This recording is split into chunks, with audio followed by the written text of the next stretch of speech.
ഇന്ന് അമ്മൂസിന്റെ എൻഗേജ്മെന്റ് ആണ് ഗൈസ്.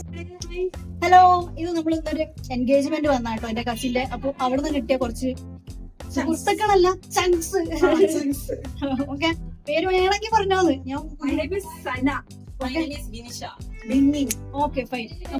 അങ്ങനെ നമ്മളെ പെങ്കൊച്ചിന്റെ കുറച്ചു നേരത്തെ കാത്തിരിപ്പിന് ശേഷം ദാ പയ്യൻ വന്നച്ച് നിങ്ങൾക്ക് റിംഗ് എക്സ്ചേഞ്ച് കാണാം.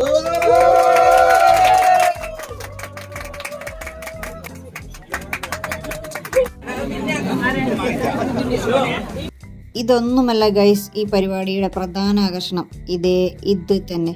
കുറച്ചേ കഴിക്കുമെങ്കിലും പിന്നെ വിശന്ന് നമ്മൾ പിടിച്ചാൽ കിട്ടുമല്ലോ കേട്ടോ. അപ്പം ഫുഡ് കഴിക്കാൻ കയറിയിട്ടുണ്ട്. ഇനി ഞങ്ങൾക്ക് അടുത്തൊരു കലാപരിപാടി കൂടി ഉണ്ട്, അത് കൂടി കാണിച്ചു തരാം. ഇത് തന്നെ. പിന്നെ അറഞ്ചും പുറിഞ്ചും ഫോട്ടോ എടുത്ത് വെച്ചിട്ടുണ്ട്. എങ്ങനെയുണ്ട്? സെറ്റല്ലേ? എന്തായാലും ഓരോ വർഷവും നമ്മളെ ലൈഫിൽ പുതിയ പുതിയ മനുഷ്യന്മാർ വന്നുകൊണ്ടിരിക്കുന്നു. അപ്പം പുതുമുഖങ്ങൾ കൂടി അവസരം കൊടുക്കാതെ എന്താകുമോ എന്തോ. അടുത്തൊരു വീഡിയോയിൽ കാണാം. ബൈ.